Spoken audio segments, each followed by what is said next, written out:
इतिहास साक्षी है कि पुण्य भूमि भारत की गाथा भारत की अस्मिता, गौरव और राष्ट्रीय स्वाभिमान के लिए विदेशी आक्रांताओं से संघर्ष की महान गाथा है। बर्बर आक्रांताओं ने भारत की आत्मा पर चोट करने और भारत का अपमान करने के लिए हमारी संस्कृति और आस्था के केंद्रों को ध्वस्त किया। सोमनाथ, काशी, मथुरा और अयोध्या के मंदिरों का तोड़ा जाना आज भी भारत की स्मृतियों में जीवित है। सन 1528 में अयोध्या में भगवान श्री राम के मंदिर का मुगल आक्रांता बाबर द्वारा तोड़ा जाना ऐसी ही एक अक्षम्य घटना थी जिसने सीधे भारत के सम्मान और आत्मा पर चोट की। कारण साफ था, अयोध्या के श्री राम के मंदिर पर आक्रमण भारत की आत्मा पर आक्रमण था। जहां हर भारतीय के रोम रोम में राम बसते हैं, वह भारत यह अपमान कैसे सहता। राम मंदिर पर आक्रमण भारत को आहत कर गया था। विदेशी हमलावर अपनी बर्बरता दिखाते गए और भारत अपने आत्मगौरव को फिर से पाने के लिए संघर्ष करता रहा। भारत रामलला के जन्म स्थान पर बाबर के नाम पर बने एक ढांचे को देखता और उसे हटाने का संकल्प लेकर शक्ति संजोया करता। हिंदू समाज आत्मसम्मान के रण में डटा रहा और लगातार हमलावरों द्वारा बनाए गए बाबरी ढांचे को हटाने के लिए लड़ता रहा। सरयू कई बार रक्त से लाल हुई। कभी स्थानीय शासकों ने तो कभी साधु संतों और राम भक्तों ने राम जन्मभूमि की मुक्ति के लिए अपने प्राणों की आहुति दी। 74 बार युद्ध हुए। हम कुछ मोर्चे हारे, पर रण जीतने का संकल्प कभी कम नहीं हुआ। हिंदू समाज तलवारों से रक्त रंजित हुआ, पर उसने हार नहीं मानी। उसका संकल्प अजेय था।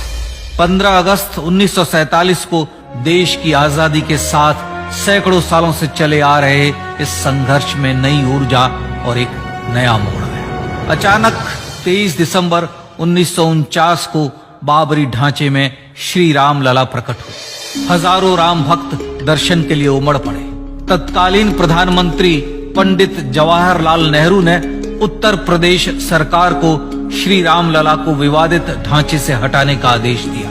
उत्तर प्रदेश सरकार ने अयोध्या के कलेक्टर को यह काम दिया और यह निर्देश भी कि जरूरत पड़ने पर वे बल का प्रयोग भी करें। अयोध्या के कलेक्टर ने सरकार को उत्तर दिया कि यह नरसंहार के बिना संभव नहीं है, और फिर भी वह ऐसा चाहती है तो किसी दूसरे कलेक्टर से यह काम करवा ले। परिणाम स्वरूप रामलला की मूर्ति वहीं विराजमान रही। विवादित ढांचे को बंद कर दिया गया। केवल पुजारी को सेवा अर्चना के लिए भीतर जाने की अनुमति थी। फिर भी राम भक्त विवादित ढांचे के बाहर से प्रभु श्री राम की आराधना करते रहे। भारत के हिंदू समाज के लिए चुनौतियां और बढ़ गई। मामला अदालत में गया। विपक्षी दलों द्वारा अदालत में भगवान श्री राम के अस्तित्व पर सवाल उठाए गए। उनके अयोध्या में ही जन्म लेने का प्रमाण मांगा गया। भारत का जनमानस अब आहत हो उठा था। आजाद भारत में भी हिंदू समाज को अपनी आस्था और श्रद्धा के लिए संघर्ष करना पड़ रहा था। चुनौतियों के इस समय में सन 1984 में विज्ञान भवन दिल्ली में विश्व हिंदू परिषद ने धर्म संसद का आयोजन किया। इस संसद में देश भर के संतों ने राम जन्मभूमि की मुक्ति के लिए आह्वान किया और राम जन्मभूमि मुक्ति यज्ञ समिति का गठन किया। धर्म संसद ने राम जन्मभूमि की मुक्ति और वहां भगवान श्री राम के भव्य मंदिर बनाने के भारत के जनमानस के संकल्प को फिर से दोहराया। विश्व हिंदू परिषद के नेतृत्व में मंदिर निर्माण के लिए पूरे देश में अभूतपूर्व आंदोलन की शुरुआत हुई। श्री राम जन्मस्थली मुक्ति यज्ञ समिति के साथ देश भर में राम जानकी की रथ यात्राएं निकली। राम लीलाओं में राम कथा के माध्यम से भारत का आम जन फिर से जुटा। अब सबके मन में एक ही प्रण था, एक ही लक्ष्य था। अयोध्या में जन्मभूमि पर भगवान श्री राम के भव्य मंदिर का निर्माण। सन 1989 में विश्व हिंदू परिषद द्वारा गांव-गांव से रामशिला पूजन करके अयोध्या भेजी गई। 2,75,000 गांवों से रामशिलाएं अयोध्या पहुंची। भव्य राम मंदिर के शिलान्यास का निर्णय हुआ। पूज्य संत महात्माओं और हिंदू समाज के अन्य प्रमुख नेताओं के निर्णय के अनुसार अनुसूचित जाति के प्रमुख नेता श्री कामेश्वर चौपाल ने 9 नवंबर 1989 को मंदिर निर्माण का पहला पत्थर रखा।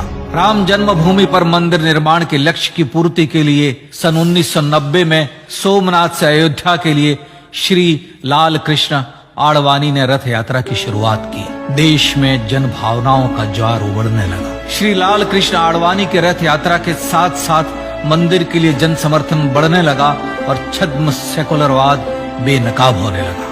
इस जन आंदोलन को रोकने की तमाम कोशिशें हुई पर सब व्यर्थ हुई। विश्व हिंदू परिषद ने देशवासियों से अयोध्या में जन्मभूमि पर मंदिर निर्माण के लिए 30 अक्टूबर और 1 नवंबर 1990 को कार सेवा का आह्वान किया। परिणाम स्वरूप लाखों राम भक्त कार सेवा के लिए देश के कोने कोने से अयोध्या आए।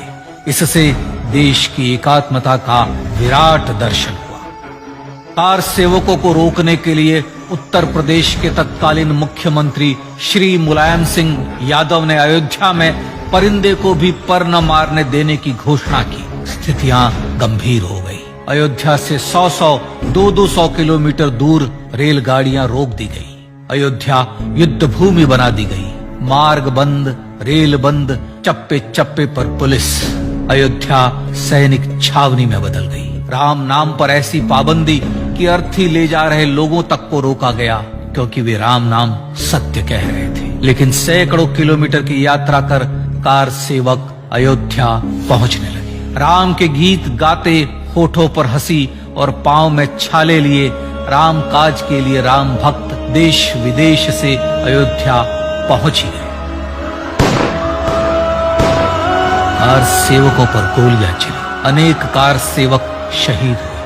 आजाद भारत में जन्मभूमि पर राम मंदिर के लिए कार सेवकों ने फिर एक बार अपना बलिदान दिया, पर कार सेवकों ने विवादित ढांचे पर भगवा फहरा ही दिया और इस तरह कार सेवा सफल हुई। श्री राम जन्मभूमि आंदोलन ने भारत की सुप्त आत्मा को झकझोर कर जगा दिया था। विश्व हिंदू परिषद ने फिर एक बार 6 दिसंबर 1992 को कार सेवा का आह्वान किया। राम भक्तों को कार सेवा करने देने के लिए अदालत में प्रार्थना की गई, पर अदालत ने कोई निर्णय नहीं दिया। परिणाम स्वरूप बौद्ध, जैन, सिख, स्वामीनारायण संप्रदाय, गायत्री परिवार, हर पंथ, मत, विचार के हिंदू एकत्र हो गए। छूत अछूत का भेद मिटा, जाति की पहचान मिटी। हम सब हिंदू, हम सब सिंधु बन गए।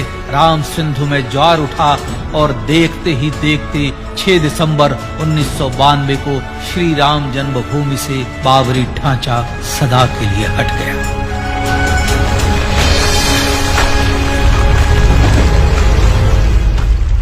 यह क्षण शौर्य, न्याय और सत्यमेव जयते का क्षण था। यतो धर्मस्ततो जय का क्षण था। पर संघर्ष की गाथा यहां जाकर भी नहीं रुकी। छद्म सेकुलरवादियों द्वारा भारत और भगवान श्री राम के इतिहास को झुठलाने के लिए अदालतों में चुनौतियों का सिलसिला चलता रहा, जो 1950 से चल रहा था। हिंदू सिखों के बीच से गुजरते हुए भगवान श्री राम का दर्शन करने के लिए विवश थे। यह स्थिति थी आजाद भारत में श्री राम और राम भक्तों की। पर सत्य को तो जीतना ही था।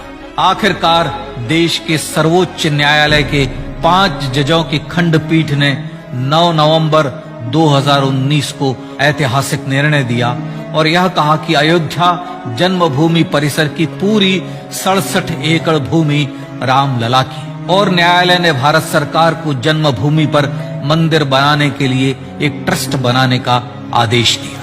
सर्वोच्च न्यायालय के आदेश के अनुसार भारत सरकार ने 5 फरवरी 2020 को श्री राम जन्मभूमि तीर्थ क्षेत्र नाम के ट्रस्ट का गठन किया और राम जन्मभूमि न्यास की भूमि जो सरकार द्वारा अधिग्रहित की गई थी, उसे ही नवनिर्मित न्यास को वापस दे दिया गया।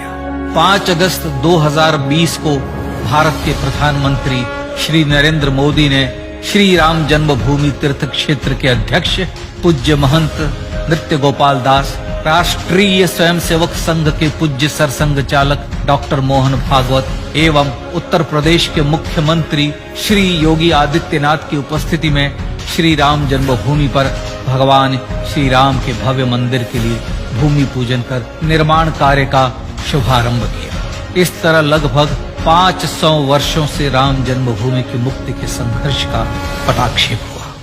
अपने आत्मसम्मान और राष्ट्रीय अस्मिता के लिए इतना लंबा संघर्ष विश्व के इतिहास में बेजोड़ है। श्री राम भारत की आत्मा, भारत की परिभाषा, हमारे राष्ट्रीय आदर्शों और जीवन मूल्यों के प्रतिनिधि मर्यादा पुरुषोत्तम हैं, जो हर हिंदू के होठों पर जन्म से मृत्यु तक रहे। बस यही हर हृदय में प्रार्थना होती है। राम भारतीय राष्ट्रीय स्वाभिमान और आसेतु हिमालय से समुद्र पर्यंत तक जन जन को एकात्मता के बंधन में बांधने वाले रक्षा सूत्र है। अयोध्या स्थित श्री राम जन्मभूमि पर बाबर का हमला वास्तव में भारत के स्वाभिमान और राष्ट्रीयता पर हमला था। प्रधानमंत्री श्री नरेंद्र मोदी द्वारा श्री राम जन्मभूमि पर राम मंदिर का पुनः निर्माण न केवल बाबरी मानसिकता का पराभव है, बल्कि संपन्न, सुखी, सुसंस्कृत, सर्वशक्ति संपन्न स्वराष्ट्र का सूर्योदय भी है। यह उस राम राज्य की दिशा में वह कदम है जिसकी अभिलाषा राज राजेंद्र चोल, कृष्णदेव राय, छत्रपति शिवाजी महाराज से लेकर महात्मा गांधी तक ने की थी। अयोध्या में जन्मभूमि पर भगवान श्री राम का मंदिर न सिर्फ राष्ट्रीय गौरव होगा, बल्कि वह श्री राम के आदर्शों का राष्ट्र मंदिर होगा। अब वह महान संकल्प पूरा होने जा रहा है। आइए इस राम यज्ञ, राष्ट्र यज्ञ में जिन ज्ञात और अज्ञात भारतीयों ने अपनी आत्माहुति दी है, उनका पुण्य स्मरण कर उन्हें श्रद्धांजलि दी।